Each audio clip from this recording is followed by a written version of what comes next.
royal day, grand day. Hope all is well. Blessings. Please subscribe to the channel. Please share the material. Of course, I want to get 1,000 subscribers so I can go ahead and do some live shows and we can get more into detail about just a lot of the different topics that I'm gonna be doing and covering, and a lot of variety of the topics because I know that a lot of them are very important. This one right here, this quick presentation is called the Big Mama Syndrome. Now, what this means is most women was raised either by their grandma, nana, their mother's mother, you know, of course, their mother's mother. You know what I'm saying? And as far as they had, their mother's mother had certain, you got different big mamas. You had the hard. Now, well, mostly in the melanated or black or whatever you want to say culture. We had the big mama that was had. It's different versions. You got the ones that had 2 or 3 jobs, that was cleaning for other people, cleaning house for other people way back in the days. Then you got the ones that all of the family depends on them and depends on Big Mama and things of that nature. But anyway, and just Big Mama, always was strong minded, strong willed, felt like she didn't really need no help.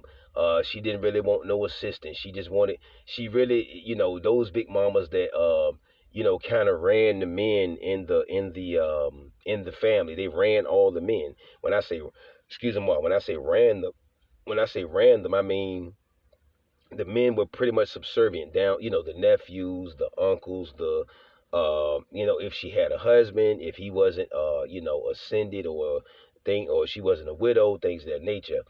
Um, with how it evolves and how it slides and segues into now, it started off as a small snowball effect. Um, Big Mama had a certain strong will.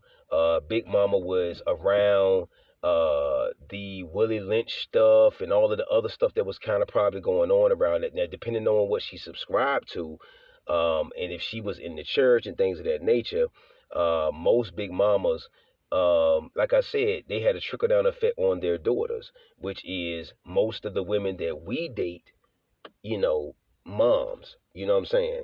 So, that trickle down effect has happened as far as the strong will, the strong mindedness. Some of them, now I know this is gonna, kind of be, a little shaky, but some of, that I get it. We always want to look at certain people in a certain light, but certain women were promiscuous. Some big mamas were out there, you know what I'm saying? And that had a trickle down effect on a lot of the women today, because a lot of this stuff is a trickle down effect. You know what I'm saying? As far as this strong minded, this strong willed, it's what is it? What was the book I just read? The Making of a Slave and the Willie Lynch Letter. It was the particular chapter was called The Breaking Process of the African Woman or the Black Woman or things of that nature. The breaking process. So once you examine that part right there, the actual breaking process, and once they broke the women way back, I'm talking about generations back. It's just you just seeing the effects of it. You know what I'm saying now, as far as women, when a woman meets a guy that's a great all around guy, he has great intangibles, the material stuff, he's building on it, whatever have you. A lot of times, most women don't know how to check this part out.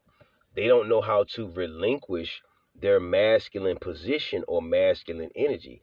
And I always tell women, no matter how long you've been single, or no matter how long you've been by yourself raising the children, nothing, it's not for you to get more masculine, it's for you to get more feminine, and for you to have the right counsel of masculine men around, whether it's an uncle, whether it's a counselor, whether it's a coach. You see what I'm saying? It's not the job for women to become more masculine. You see what I'm saying? And it's not the job of women to put more responsibility on the man than the other, or vice versa. You see what I'm saying? But see what I'm saying, the big mama effect is, you see it with a lot of women. A lot of women will tell you, well, I'm used to doing things by myself. I'm not used to having no help. blah, blah, blah, blah. Fellas, I know you have heard this before.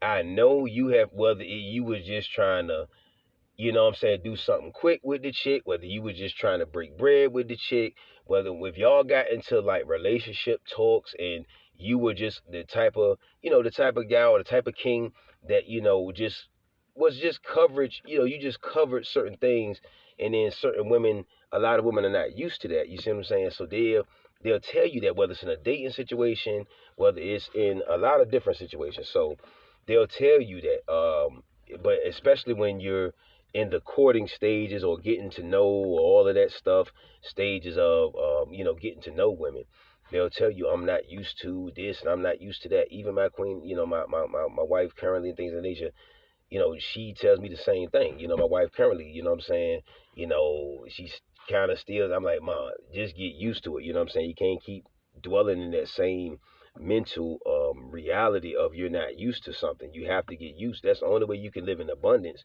is if you turn on your switch on getting used to something else. You see what I'm saying? The same way you got used to something negative, you can get used to something positive. So like I say, most women have a issue with relinquishing masculine energy, and I'll talk about this more in detail on part two. When it comes to a lot of situations, whether it's at work, whether it's a dating situation, whether it's, when it comes to the assistance, having the assistance of a man, unless it's like an extreme situation where they really don't know what they're doing, like changing, well, most really don't know what they're doing, like changing the tire, or if they're in a ditch, and something like that, then that's when it's like, okay, okay, I really, really don't know what I'm doing, or I don't have the tools or the resource. So now I have to use this man figure, or masculine, most of the time, this masculine figure, to get me out of this situation. So, that's really kind of what it is, and that's what the making of the slave and the Willie Lynch thing was about. It was about using melanin black men, whether it's the uncles, the nephews, the husbands, the whoever, as tools instead of as resources, and as, what I'm saying, as a responsible resource, um and a lot of our women been, kind of, okay, fellas, when you were coming up, whether you was the nephew, whether you was the whatever, right? Drinking my ginger and lemon tea. Gotta have that. You know what I'm saying? This pollen season about to come. But yeah, if you was the nephew or the whoever, you was the young male of the whatever, the group, the family, the foster family, whoever. And if you were around melanin women, the aunties, the whoever, didn't it always feel like you were like a subservient, or you just like, well, like a bellboy or a runner? Like, it was always like, you always had to go get this, go do that, go get this, go do that, do this better, da da da da da da da. You know what I'm saying? It almost felt like you wasn't their nephew or their son or their whatever have you. It was more like you were just their tool to get things that they wanted done. It might have been small, minor things. Go get me this. Go get me that. Go get me the remote. Go da da da da. Go take this over there to the neighbor across the block. Da, da, da. You know what I'm saying? It's almost like you just this delivery boy. You know what I'm saying? Like, so it's not like a lot of times with melanin men, we didn't get to our child. A lot of us, we got to small pieces of it, as far as when we got to go play football or go outside. That's why most melanin men attached to sports quickly, because that gave most of us freedom. You know what I mean? And most of us was pushed that way anyway. But that's a whole other topic. But yeah, the big mama syndrome, ladies, you have to learn how to relinquish your masculine energy, or your masculine, and you should have never been masculine in the first place. You seek masculine counsel, you seek masculine guidance, but you the feminine energy, you're not supposed to be more masculine. That's just like if it's a single father, he's not supposed to become more feminine. He's supposed to seek feminine counsel. Aunties, nieces, female, acquaintance, the responsible ones, whatever have you. You see what I'm saying? So that's the same thing for a woman or a feminine energy. You know what I'm saying? You're not supposed. I don't care how long you've been single. I don't care how long, whatever. This, because I know the stories. I've been single so long. I've been doing it by myself so long. I've been da da da da da da da da so long. I've been, you know what I'm saying? And so like I said, that sounds just like Big Mama. Well, I've been doing this so long by myself. You know what I mean? It sounds just like somebody's Big Mama. You feel what I'm saying? And you as the younger generation of niece or daughter, or whatever you are to her, you're trying to get her up to speed on a better way of doing whatever it may be. You see what I'm saying? And not necessarily her way is wrong, but it's just a little bit up to speed. Well, I'm not used to doing it that way. That's how a lot of women sound. A lot, whether whatever algorithm of speed or whatever have you in their voice or the different tones or whatever have you. You feel me? But that's how most women sound. You know what I mean? And I call it the Big Mama syndrome. The feeling of always having lack. You know what I'm saying? That comes from most of the time, the first teacher of most, especially women, children in general, is some type of feminine figure. Grandma, Nana, Big Mama, Auntie, you see what I'm saying? Big sister, you see what I'm saying? So, and that's unfortunate. But like I said, most women are taking on too much masculinity because they're taking on um, a lot of the different traumas with Big Mama said, well, your daddy wasn't here, or your granddaddy wasn't here, or da, da. Okay, well, why didn't you find other reliable sources of men for certain counsel for certain things?